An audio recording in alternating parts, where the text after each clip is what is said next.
All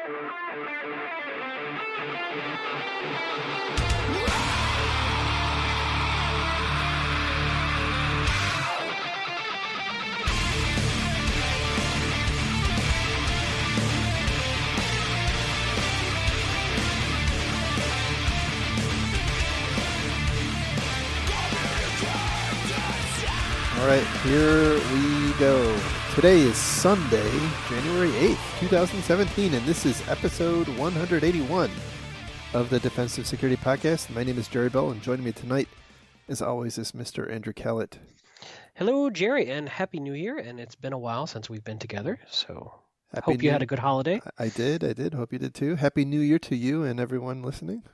Indeed. Sorry we took a little bit of time off, but just the way things fell with our normal recording day and holidays and everything else, it was a little tough. But We're back. Hey, we're back. Here we are. Indeed. Glad to be back. So just a reminder that before we get into the stories, a reminder that our opinions are ours and do not represent those of our employer. But for seven figures, they could. That's true. All right, so getting into our stories tonight, our first one comes from BusinessInsider.com. And if you've been paying attention, this is actually a part of a much bigger story related to the election hacking, the alleged election hacking deal. So the backstory here, and I just want to paint the picture for a second. The backstory here was, in the U.S., there was some contentious allegations that Russia had somehow hacked the election. Really would not exactly sure what that means. We do know that, for instance, the Democratic National Committee was hacked, and there was emails leaked from John Podesta and whatnot. And anyway, there's been a lot of back and forth, and the government on one hand saying, well, it was Russia, and some people on the other hand saying, no, it wasn't Russia. Well, the U.S. government released a report they called the Grizzly Steppe investigation report. And it was, I'll say, not very well received in the information security community. And for a couple of reasons. The report was very conceptual. It kind of talked about some things at a very high level. It made a kind of a veiled reference to John Podesta himself as having fallen victim of a phishing attack, and a reference to a political party being hacked, and then there was a bunch of indicators of compromise, and there were, I think, somewhere in the neighborhood of 800 IP addresses, and then some file hashes and some domain names. And, the implication being that, hey, you ought to be looking out for these indicators, right, in your network, because this is, the APT, the Russian APT, Grizzly Steppe Bear is coming to get you. So, you should probably go look for that stuff. Well, as it turns out, a utility company in Vermont, took that to heart. And I'm sure they're not the only ones, by the way. Probably not. Mm-hmm.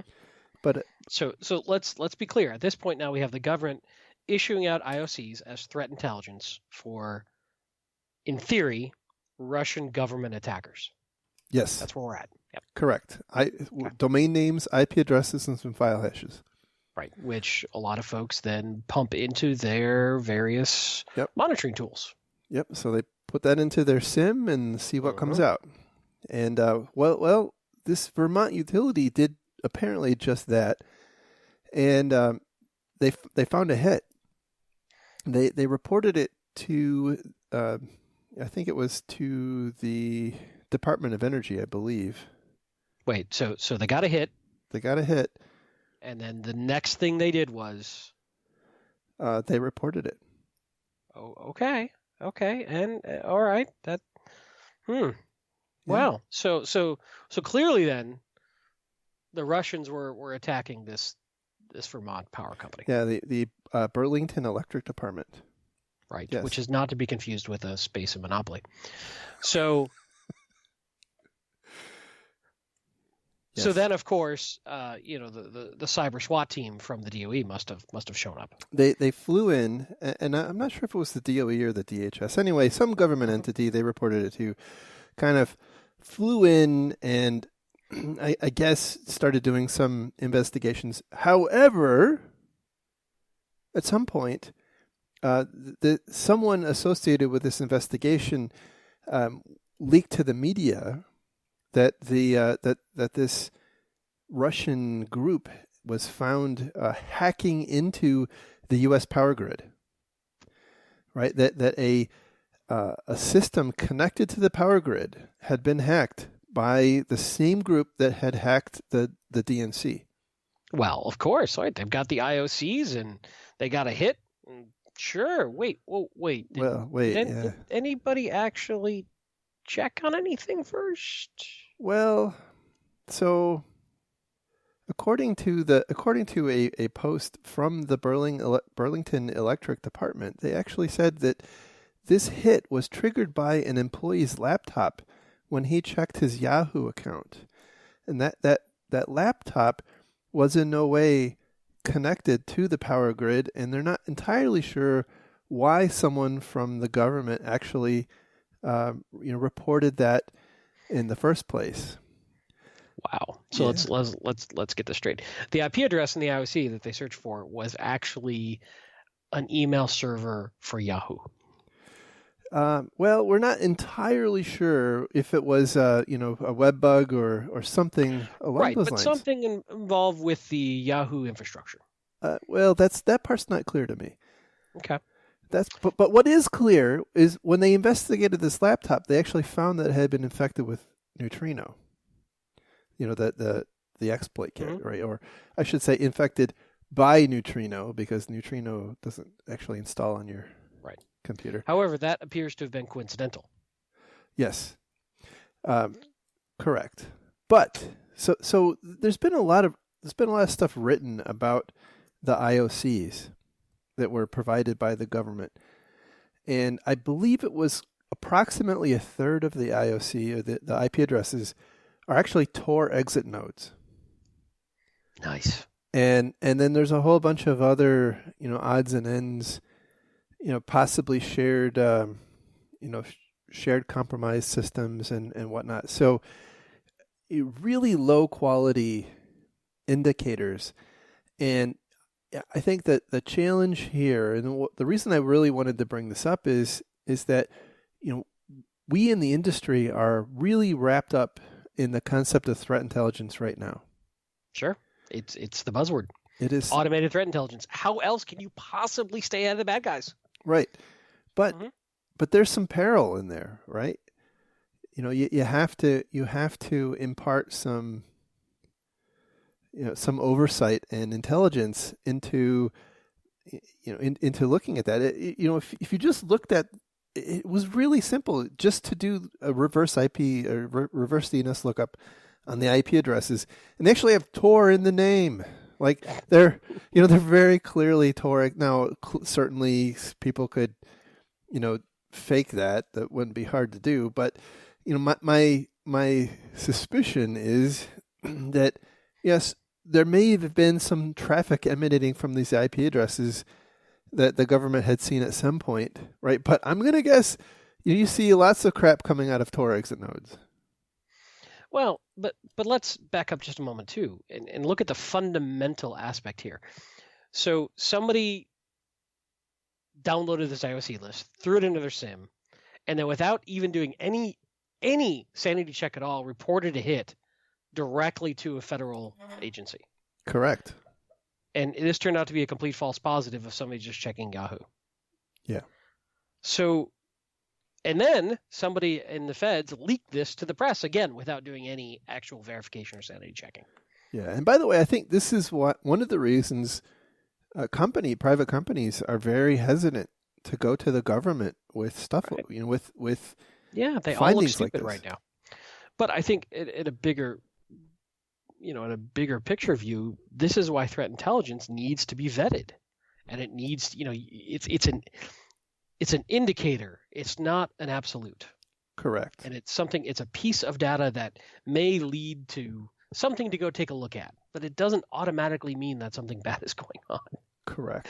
So, and I think this is a fundamental thing to really focus on, because we are going to get more and more of these automated feeds coming from all sorts of threat intelligence, TM, from all sorts of people, including, the Office of Threat Intelligence from the government. That's going to, be the official sanctioned thing that everybody pumps into their SIMs.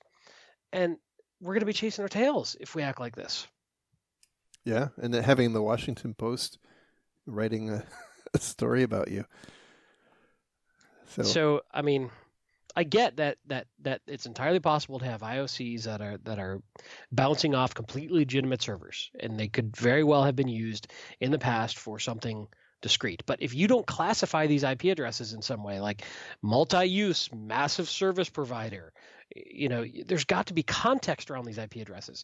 If it's a single server sitting in a data center in Eastern Europe, that's one thing. But if it's something that's a Tor exit node or a well-known open proxy, or a Google server, an Amazon Web Services box, or that's widely known, or what, I mean, you have to know if these are multi-use systems or multi-use IPs. Exactly. I think without that, it's not that helpful. Sorry, go ahead. No, you're right on the point that we've got to have some context, right? Is it malicious emails emanating from that server that we should be looking for? Is it right? Is it inbound or is it outbound? What is the thing that you should be concerned with coming from that server? That's the context that's missing here. And so IPs in and of themselves are nearly worthless. Right. If you tell me it's port TCP 4343 traffic coming from this server, maybe I could do something with that. If you tell me it's, targeted spear phishing coming in from that server, I could do something with that. Yeah. If it's, you tell me that it's a beacon command and control server that people are talking to on port 8018, I could do something with that. But if you give me just a random IP of a well-known server that tons of people use, I'm just chasing my tail. And potentially having lots of hits. I mean, I have told the story in the past of an organization that that found dozens, maybe hundreds of workstations they suspected of being breached because they had identified an IP address as an indicator of compromise, and they literally rebuilt all of these workstations, put them back online, and they were immediately from all appearances reinfected. Well, after a lot of hoopla, it was discovered that the quote malicious IP address was actually an ad server, right? And these employees had been visiting they just happened to be visiting a web page that was serving this particular ad, and there was no actual infection. They were chasing their tail. So, and here's the tough part for me is how do we articulate this level of nuance to executives who are like, what are you talking about? The government said this is bad. Do we have it, or yes or no? And that's, I think, the frustration and the challenge and the trouble. Yeah. There isn't a good way. I mean, this is the same. Oh, well, not the same. It's a similar challenge to the named vulnerabilities. How do you explain to an executive that the named vulnerability is not necessarily as severe as the Microsoft the Microsoft vulnerability that came out last week? But it has a logo and a theme song and a mascot. Right, and they talked about it on CNN. Right. It's got to be far more severe. So no. You mean CNBC? Come on, these are executives. So come on. Okay, fine. Anyway, touche. So, but I will say, in the Grizzly Steppe report, the one thing that they actually did a nice job of was all the recommendations. I thought they spent some good use of time putting together some recommendations. So that part's worth reading, I think. But the rest is not terribly actionable. So yeah, I got to tell you, I'm sort of gun shy. I mean, I've glanced through it and I need to sit down and really read it, but I feel it's gotten so politicized, I don't know what to believe in it. I wouldn't. to be blunt, there's 2 or 3 paragraphs that talk about the quote attack, and then the rest, like over a page, is recommendations. Yeah. Which is good stuff. Use 2-factor Yeah. authentication, that sort of stuff. So anyway, moving on to our next story, which comes from CIO.com. The title is 4 Information Security Threats That Will Dominate 2017. Dominate. We need like bumper music there. Dun, dun, dun. I know. So this was from a report by the Information Security Forum. Number 1 threat that is going to dominate in 2017 is supercharged connectivity, and the IoT will bring unmanaged risks. And basically, this is because IoT is going to be plugged into gigabit home networks. Well, of course. And they're not going to be patched. No. Never. What are you talking about? No. And they'll be wide open to the internet with no sort of router or NAT device in the way whatsoever. Nope. Because we have bazillions of IPv4 addresses just waiting to be used. Totally. Yep. Maybe once IPv7 gets rolled out, we'll fix this problem. That could be. Although, I will say IPv6 is going to create some problems. Right? Well, that's why I'm waiting for IPv7. Yeah.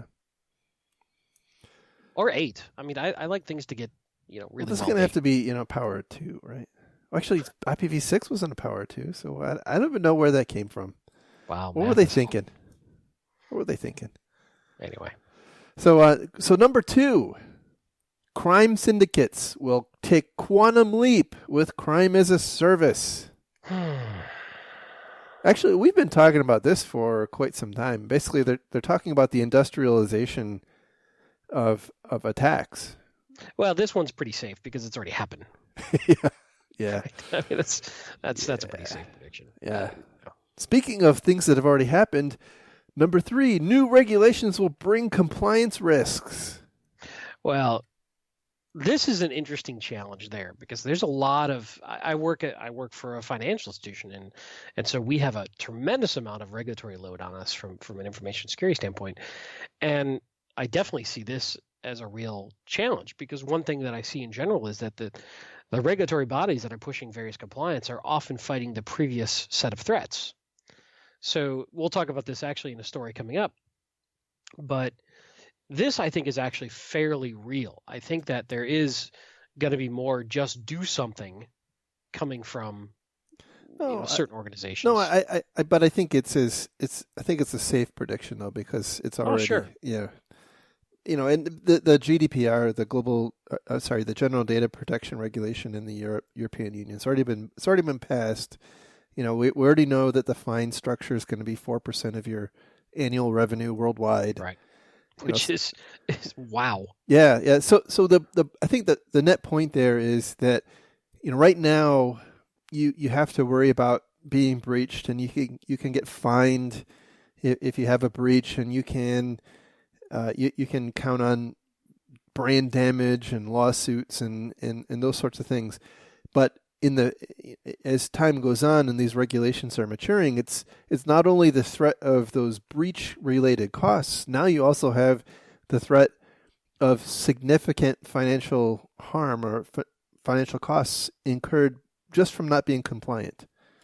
Mm-hmm. And that's, I think, their point. So and then number 4, brand reputation and trust will be a target. And by the way, this is not an obvious one. What they're trying to say here is that they're the bad guys and bad girls are going to take hey bad women. You're making a lot of assumptions on gender there, buddy. There are more than just male and female hackers in the world. Oh boy, let's not go here. You're the one who's going to get the hate mail. Let's move on. Bad All people. How about his people? Okay. Maybe. Okay, so the bad people are going to rely on the relationships that companies have with other companies like business partners, suppliers, and whatnot to infiltrate. So again, I think this feels like a safe bet because how long have we been getting, FedEx shipping notices for quite some time. Right. I personally, I always struggle with these sort of prediction stories because I think predictions are inherently hard, and it's really, really, really difficult to have. But we have this demand, we have this absolute love of these prediction stories. But I'll take them with a massive grain of salt because it's really hard to know what's really going to happen. Well, as you see here, there's nothing in here that's really going out on a limb, right? Because it's pretty safe. They were all present in 2016. Yeah, it's true. And by the way, we're not necessarily picking on the author. This is the kind of stuff that executives and folks who run IT security groups and IT groups are trying to figure out what's coming next. How do I get ahead of it? Yeah. So, it's a valid approach and valid attempt. I guess what I'm really trying to say is that things can sometimes be foreseen, but often they can't. I mean, not in a way that typically helps us. And also at the same point, often if you're looking at your spending and your tactics, you almost have to wait for the trend to develop before you respond to it, because you've got a finite amount of resources and time and energy to spend on things. Yeah. Which, that's true. Kind of sucks. You're kind of behind the eight ball all the time. That's true. Well, the one thing that I really wanted to talk about was the regulations becoming significant risks. So anyway, moving on to our next story, which comes from databreachtoday.com, and the title is Major Breach, Insurer Blames System Integrator.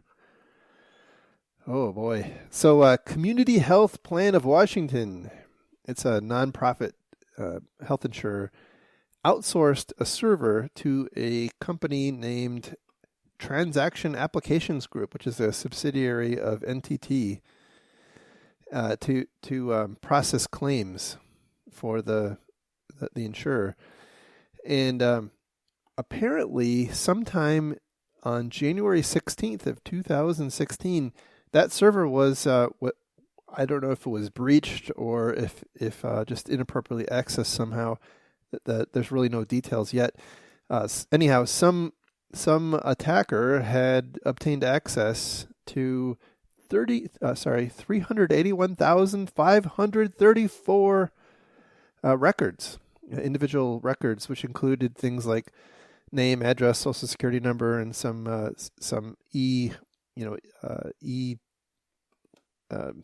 electronic transaction, or I guess diagnostic code information, I should say. Anyway, the attacker allegedly contacted the health insurer on November 30th, so like 11 months later. That seems perfectly reasonable. Saying that, by the way, I have all these records, which then prompted the insurer to go and do spin up some investigation. But they took it very seriously. They immediately disconnected the server from the network. Right.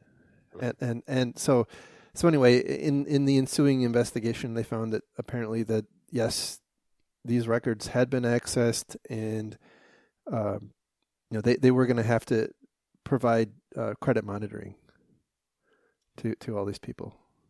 So yeah, credit monitoring. Sure, why not? It seems the appropriate. Right, but anyway, the point of the story here is that both the health insurer and the provider kind of look bad here. The health insurer outsourced this system to NTT. We don't know any details, right? But in the HIPAA world, that's called a business associate relationship. Right. And the insurer doesn't actually have they can't delegate or abdicate their responsibility for protecting the data, right? Just because they've outsourced that function to a third party. So they're actually still responsible for making sure that data is secure. So, ultimately they're going to get slammed, but also with the recent change in the HIPAA rule, that the business associate now, NTT, NTT Data is probably also going to get hit.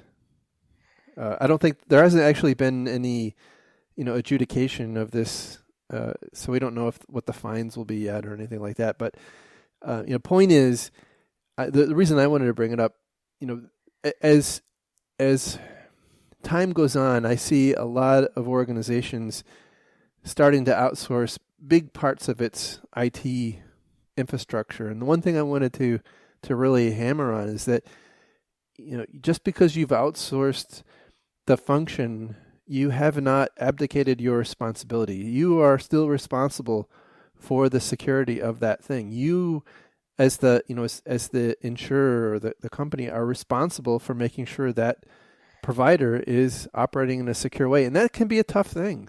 Yeah, I was just going to say, how do you make sure of that? The typical answer is, well, show me your reports and show me your, third party doing this and fill out this audit report. But we all know that those audits are gamed, so it's scary. I think it's tough to really trust a third party. It really can be. I don't know that there's a really great third party type audit function like an SSA 16 or a SOC 2 or I think all of those can to some extent be gamed, and so maybe that's you have to find a provider that you're comfortable with their work, but Right. I think the problem is that in many of these relationships, those kinds of third party attestation reports actually are paid for and launched by the provider, not by the Right. customer, and so it's a really tough conflict of interest in my view. Yeah, it really is, and I don't think this trend is going to reverse. I think it's just going to continue. That we're going to continue to commoditize and outsource, and I don't have a good answer. I think it's an underappreciated area of risk, though. So let's play a little mental game here for a second. So let's just say that I'm an insurer and you're my IT outsource provider, and you get a SOC 2 or an SSA 16, which you're going to use to demonstrate your security. Mm-hmm. Your adherence to security controls, and you get breached, right? Right. With my data on your systems gets breached, Mm-hmm. right? And in the ensuing investigation, we find out that okay, you weren't doing something that you had said you were. I wonder if at some point we're going to see, the audit company that came in and did your assessment being pulled in. That is an interesting question, which then in turn may drive more rigor in the audit companies. Yes. Right, because if I'm making a risk decision based on that third-party audit. Now, the other challenge is the audit company can say, hey, the day after we're done with our audit, anything could happen that we're not in charge of. Well, that's certainly true. They could have been completely within compliance at the moment we did our testing, and we attested that. But 24 hours later, I turned all that crap off and changed all the passwords back to default, and flung open the firewalls and. Right. Yeah, but that's I think that's one of the like with the SOC 2 and I think to some extent the SSA 16, they're not only looking to see, do you have good passwords? I'm just making a simple example, right? But they're looking to see, do you have a demonstrably followed methodology, rigorous process that you can Right. you can demonstrate? Sure, for the 10 days they're here. Well, yeah. But then you have to ask, well, okay, if you're gonna, I'm playing the other side, right? So if how did you get comfortable if it's just that easy for them to turn that stuff off? How did you get comfortable that you're gonna give them that, you're gonna sign off on it? Well, like you said earlier, there could potentially be, a conflict of interest or, uh, man, I've been involved in so many audits where executives are very clear on putting our best foot forward. Well, I think everybody wants to do that, right? So, I don't know. I It's tough. To me, it seems like the magic here has to be. Now, I don't know exactly how to do this, but figuring out how to put a thermometer at certain points in your vendor, so that you can kind of monitor their health. I don't know if that's running pen tests. Is a vendor going to let you do that for some relatively small business transaction? Maybe not. I don't know. I mean, I think it depends, right? I suspect it depends. It's complicated. At some point, you've got to, trust. But, of course, verify. But how do you verify? Yeah. When you're struggling to keep your own ship afloat. Right. Man. I don't have a good answer on this one. Well, next week we'll have the answer. We'll come back and tell everybody. Right. All right. So moving on, since that was a complete letdown, moving on to our next story, which comes from ZDNet.com, and the title is "This ransomware targets HR departments with fake job applications." And so, what do we always tell people in our security awareness training? Don't click on links. Yeah, think before you open an attachment. Right. I still not sure what you have to think about, right? But you should think. Yeah, you should think something. I often think about my last vacation. Good point. And then where I want to go next. Yeah, I think about being back in the recliner. Yeah. Right. Yeah. Right. Yeah. And then inevitably, just before I click, I'm thinking about your mom, and I'm hoping. Oh, jeez. But then I'm certainly not thinking about ransomware. Right. Yeah. So yeah. The deal here is that there's a new version of Petya called GoldenEye, which I think that the magic here is in the delivery, right? It's not in the actual ransomware. The innovation, if you want to call it that, is in the delivery, and they're very clearly in this campaign focusing on HR departments, and apparently it's thus far been limited to Germany. But basically, the malware is delivered in a series of attachments. So in an email that's sent to a recruiter or to an HR department, purporting to be a job application, and there's one attachment. So basically, the email says, please see the attachments. I'm oversimplifying here, right? Please see the attachments. One of them is a PDF, which is a cover letter, and apparently the cover letter is just a legitimate cover letter. It's it's not malicious. It's benign. It actually looks like a cover letter, reads like a cover letter. Somebody applying for a job, and then there's an Excel file, and I still am having trouble with an Excel file being part of a job application. But anyway, apparently the Excel file is alleged to be to contain the actual job application, right? So maybe they do things differently in Germany. I'm not entirely sure. But anyway, of course, when the recruiter opens up the Excel file, you have to enable macros to be able to see the content. And once that after you enable the macros, it says hang on, we're processing, and while it's actually it's encrypting your files. And then you get the very helpful ransomware banner that tells you that you have to pay 1.3 bitcoins to get your files back, which is right around $1,000. Well, actually, I think it's more than $1,000 now. I think it's Bitcoin's been all over the place lately. It's been up and down. It just crashed the last couple of days. So did it? Okay. So anyway, yeah. But I guess the big difference between this one and the normal Petya is that the screen that asks you to pay the ransom is in yellow instead of. Ooh, I know. Innovation. This is branding. This like is that scene in Fight Club. Can I get that in cornflower blue? this is ransomware differentiation right here. Well, it's funny. I once again, the bad guys are looking at normal business function that people are expected to do and subverting that to deliver malware. And I'll keep coming back to that's not something you're going to train away with awareness training. You're just not. Right. I don't think so. So, if I were looking to defend against this, I'd probably be looking at my email servers to detect,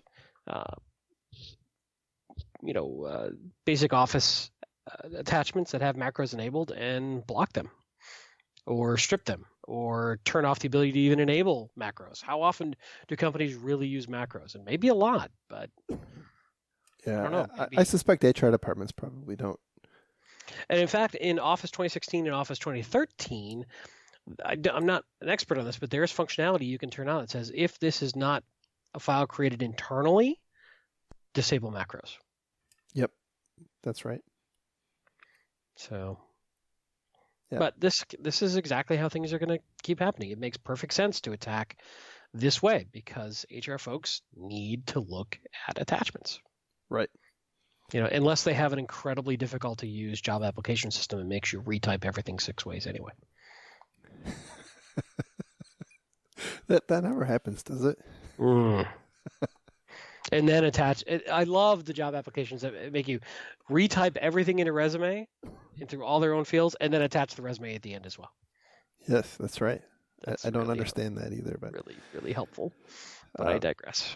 Anyhow, I do think that the attackers are really starting to align their attacks to just normal business process, like you said, and this is just a very simple, I would say, low hanging fruit kind of example. But we've been seeing stuff. I mean, just think about the Aurora attack, right? That was kind of the same thing, right? It was an attack against HR, right? With a spreadsheet, in fact.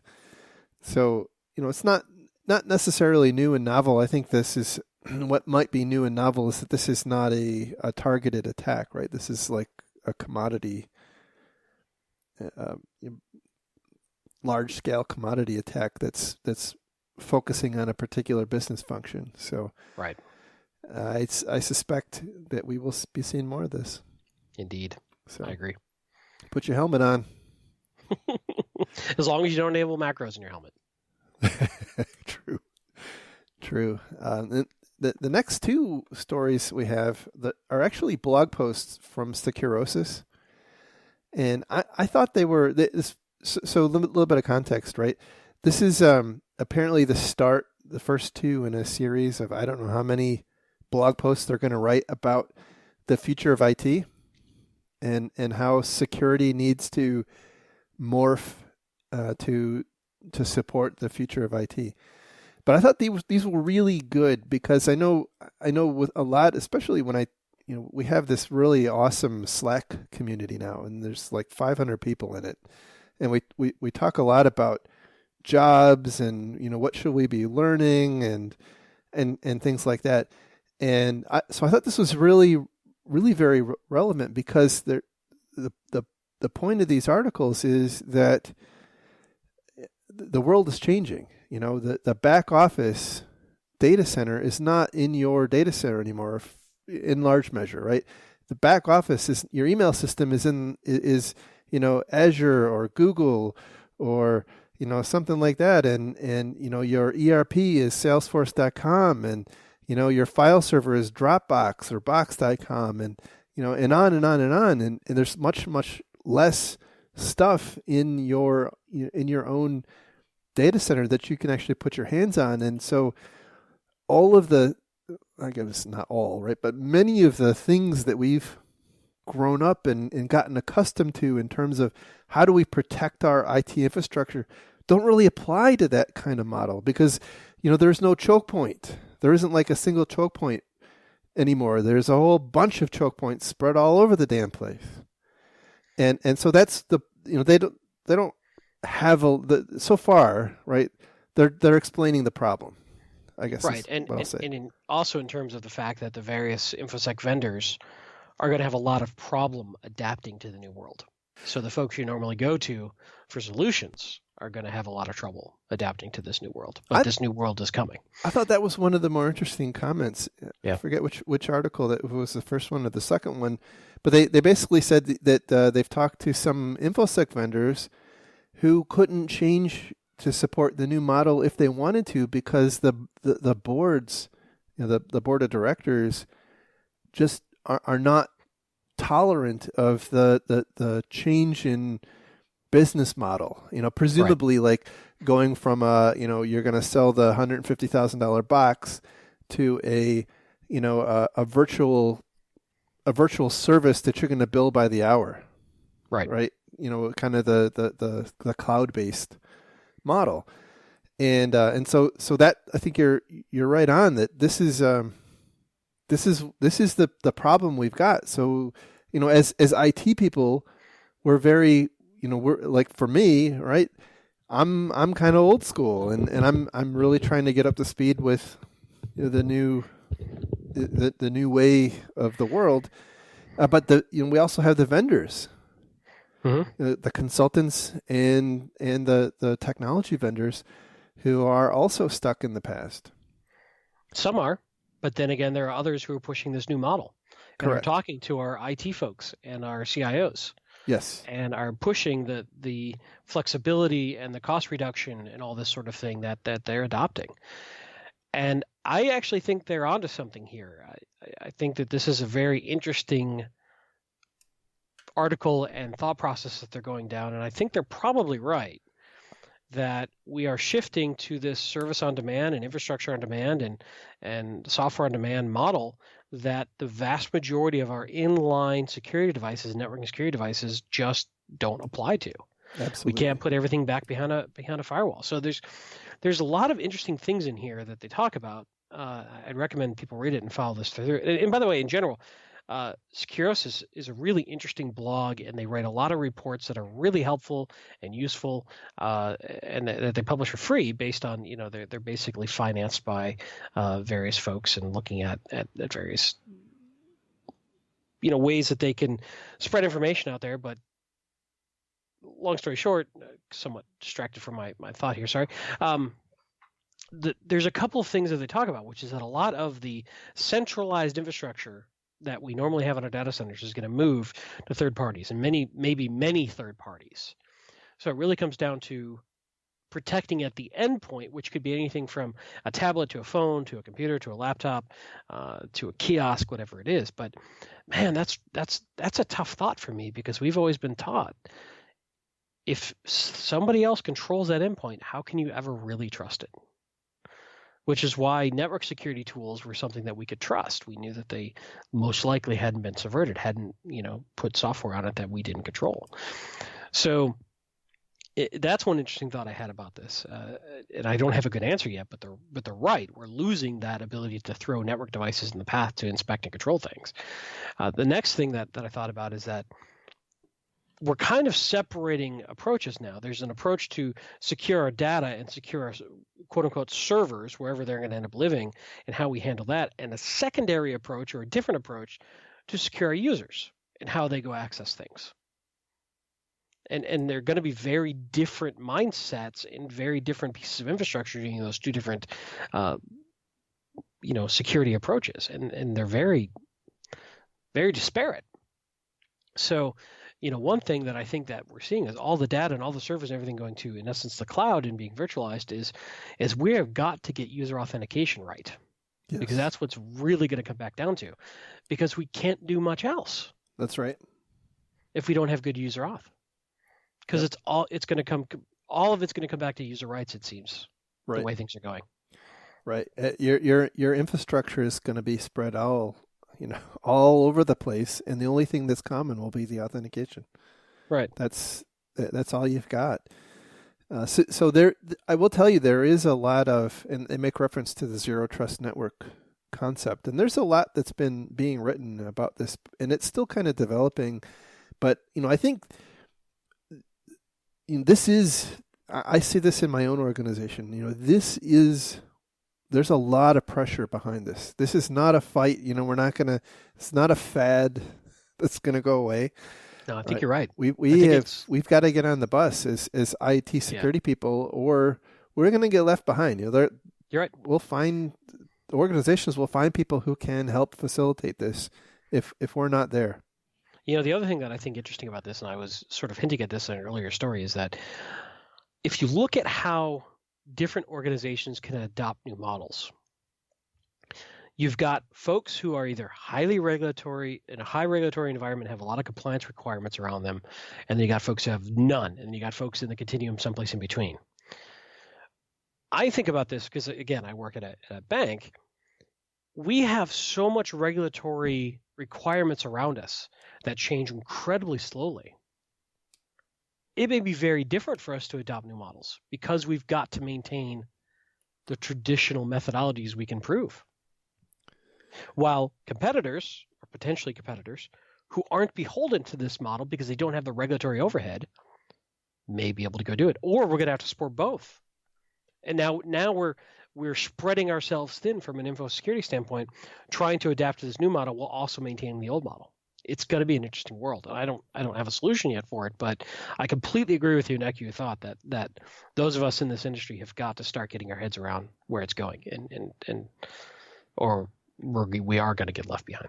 Yeah. No, I also agree with your comment about the challenge of being in a regulated environment and the kind of being held in place. And I think this is why you see a lot of the innovation. Well, I mean, it's one of the reasons you see a lot of the innovation coming from startups who are flying under the radar.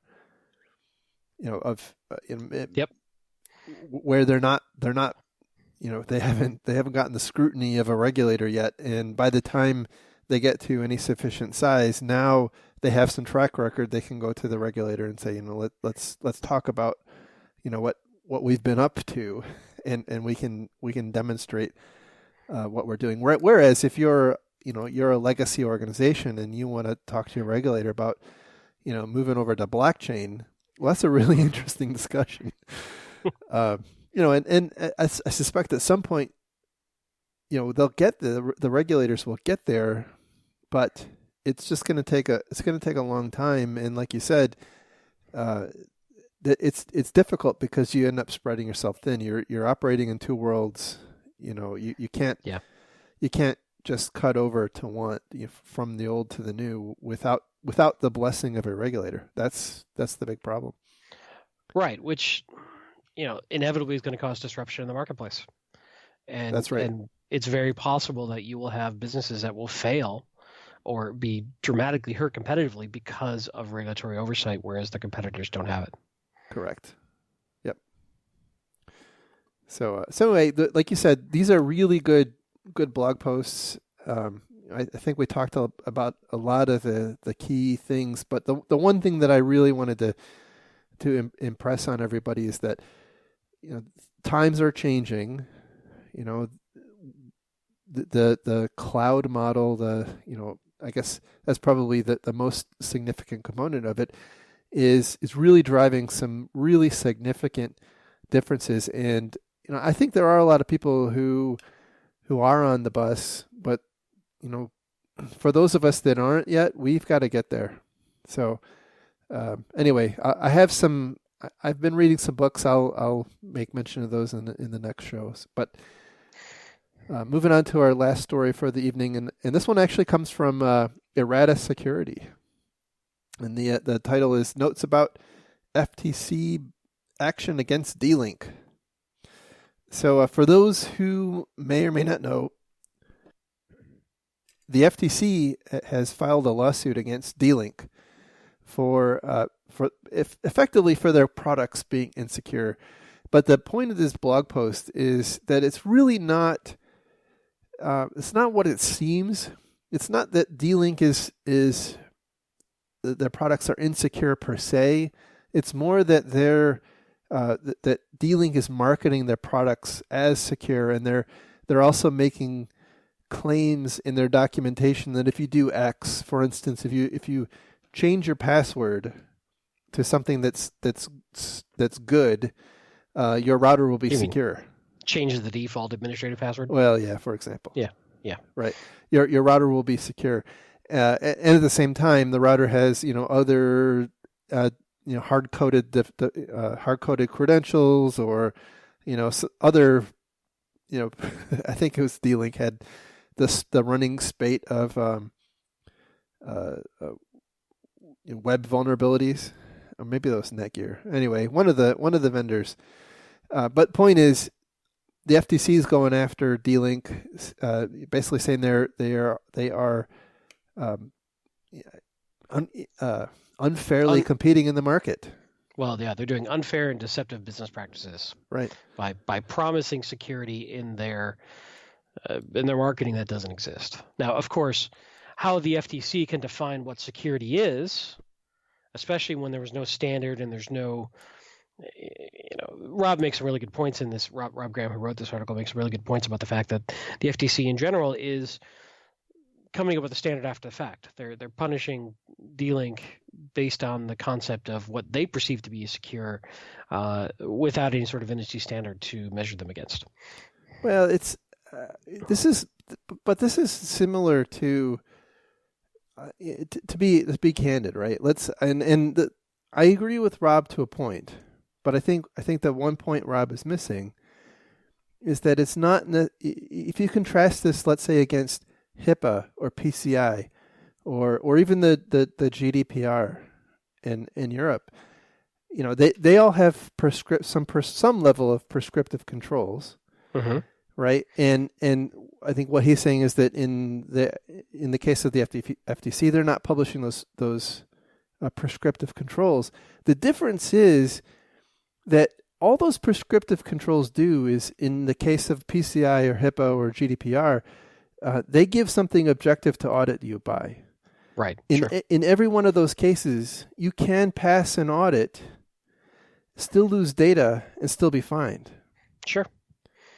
And so I'm not entirely sure that anything changes, even if the FTC were to say, here are the controls. Right, but how does a company, know what is reasonable and appropriate? So, quoting from the government's complaint, the defendants, in this case D-Link, repeatedly have failed to take reasonable software testing or remediation measures to protect their routers and IP cameras against well-known and easily preventable software security flaws, such as, quote, hard-coded, end quote, user credentials and other backdoors, command injection flaws, which would allow remote detectors to gain control of consumers' devices. Defender D-Link has failed to take reasonable steps to maintain the confidentiality of the private key that defendant D-Link used to sign the software. So the challenge here is, how do you define, as a company who's in this market, what is reasonable and appropriate that would pass muster? I don't think we know yet, because the case law hasn't truly been established yet. But it's interesting to see the FTC going after companies for some level of perceived negligence in securing their products. To me, it just seems more. It seems like, was it Justice Potter and the definition of pornography? Right. They know when they see it. Right. Yeah. So I don't know. I mean, I get they're trying to be helpful. I get that they're, this goes back to the regulatory oversight that we were talking about a couple stories ago. They're trying to move security forward, especially in the quote unquote IoT world. But it seems difficult for me to back this when there isn't some sort of reasonable standard that's established, like there is in other areas of law. Yeah, I guess my, and I agree with that. I guess my counter is, I'm not sure, even if they had established it, if some problem were to arise, some really significant problem were to arise in the future, even though they had followed the FTC's guidelines, I'm not sure that the FTC wouldn't still go after them. No, you're right. But I think that's somewhat unfair. Yeah. I think ultimately it could. I don't see this as technically helping long term. I think it'll make some manufacturers gun shy, and I think that it will create uncertainty in how people are supposed to go forward. Yeah, I don't know. Well, this has been a problem with the FTC for a long time. Well, they went after Asus a year or so ago. Right. But I think that what the industry seems to be looking for, in my view, and what Rob seems to be saying is that there needs to be some kind of safe harbor, right? So if you comply with this list of things, no matter what, we're not going to sue you. And right. but I've not seen that model in any other venue. I've not seen that it's not the case in HIPAA. It's not the case. All of those regulations are all outcome based. And if the outcome is that you get hacked, well, you're going to get fined. Even if you complied with the technical details of the requirements in the regulation, if you get hacked, you still should have done more. So I sympathize with the point, but I guess I'm saying that I don't know that this is necessarily different than what we see in a lot of other cases, which doesn't mean that it's right. Right. It just is. I mean, I'm sure there's lots of hospitals and doctors' offices that wish that the HIPAA regulations were safe harbor. Right. And let's also be clear that this is not a done deal yet. The FTC has filed suit, but who knows? They may lose it. It'll be interesting to see. True. Although look how it worked out for what was the name? LabCorp. Yeah. I met that guy recently, by the way. Oh, really? At a aviation thing. He happened to be there, and we got to talking. I was like, "Oh, you're that guy! Wow." Interesting. Yeah, just complete coincidence. Yeah. Cool story, bro. Yeah. Exactly. Exactly. So I don't know. I get what they're trying to do, but it just feels like this is way too wishy-washy to go after companies based upon. I mean, there's a problem. Clearly, I'm also such a hardcore free market guy that it's tough for me to really get my arms around this. But at the very least, there should be a common set of published controls that they're measuring against, not just their subjective opinion. I don't know. Yeah. Well, we'll see. D-Link may be of a sufficient size that they can help mold that. Who knows? Here's the other thing: is software development is hard. Even Microsoft and Google have thousands of bugs a year that they have to patch that are security violations, and they weren't intentional. Yeah. So then what is it? Do they start measuring, oh, well, you had 60 days to patch that and you didn't, right? It seems like the FTC is looking for a perfect world that doesn't exist here. Yeah, when I read this story, I actually was thinking about Oracle and Microsoft. Right. When do they turn their sights to Oracle and Microsoft?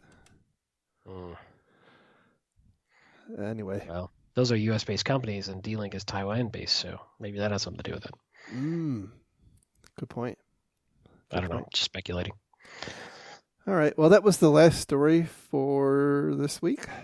Thank you, everyone, for listening. And again, thank you to everybody who has donated to our Patreon campaign. Just a reminder. Thank you very much. We have an awesome Slack community, which has all sorts of different discussions. We actually have a book club now where we're reviewing a book on security metrics right now. So if you're interested, I'll drop a link to the Slack community in the show notes. And with that, we'll talk again next week. If you want to find links to all the stories we talked about, they'll be in the show notes and on our website at www.defensivesecurity.org. You can follow the show on Twitter at DefensiveSec. You can follow Mr. Kellett on Twitter at Lurg and me on Twitter at MaliciousLink. And anything else you want to bring up? No, just hope everybody had a good holiday and a good New Year's, and have a great week. And we'll talk to you guys next week. Good deal. Take care. Bye.